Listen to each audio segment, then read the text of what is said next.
Afternoon, folks. This is Clonehead once again from Imperial Shipyards. Today I'm doing my very first video review of one of the new Star Wars toys that just came out. This is one of the new vintage collection vehicles, and this particular one is Luke Snowspeeder. To commemorate the 30th anniversary of Empire Strikes Back, Hasbro's decided to resculpt the Snowspeeder, and I'll tell you what, folks. This thing looks absolutely fantastic. It's just a bit smaller than the other Snowspeeder. One of the original sculpt ones. This would be my Power of the Jedi Snowspeeder right here. As you can see, it's just a little bit smaller. Mostly shorter, it's about the same width. But I'm really liking the look of this new one. First off, I've got a couple of the new Snowspeeder Lukes in here from the vintage collection. And you can see that they fit in there very well. The detail on the cockpit looks magnificent. Something that hadn't been mentioned before is over here, there's actually a round slot that works perfectly with the grappling hook that came with the Snowspeeder Luke. So you can store it right there. Plenty of room for the tail gunner, not like the last time. The air brake flaps do open. Are opposable in this way. Like before, it does have a retractable landing gear, although not as big.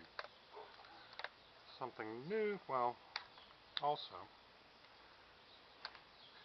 here's a feature where you actually have access to part of the exterior of the ship. If you're going to serve it or simulate some battle damage or something like that. But Hasbro's decided this time that they should make it so there are actually missile launchers on the front and on the grappling hook. So they've given you alternate cannons for the front,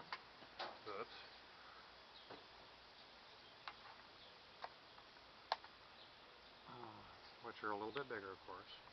And then they have this alternate, rather bulky, tow cable launcher for the back,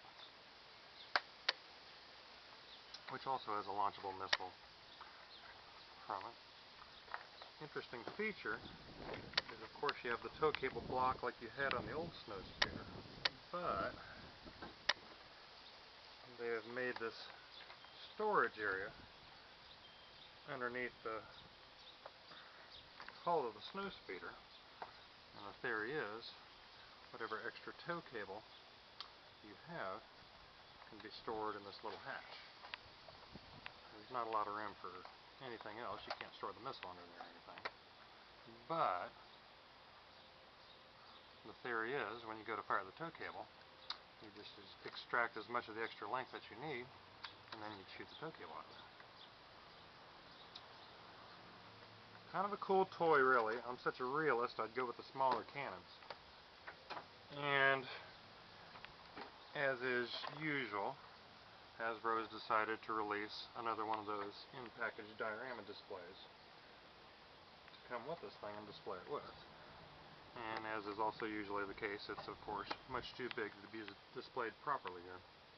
But nonetheless, the last couple years, Hasbro's really impressed me with the way they've made their vehicles and how accurate the sculpt seems to be. And this size does actually look a little bit more movie accurate. Looks good. One thing I forgot to mention is that this vehicle actually comes with a sheet of stickers. There are 12 different ones here, and they all go within the interior of the craft. I'm really proud of this one, and I'm so glad that I got it in the mail today. Anyway, folks, that's the end of this review. Thank you for tuning in. And come see us at Imperial Shipyards.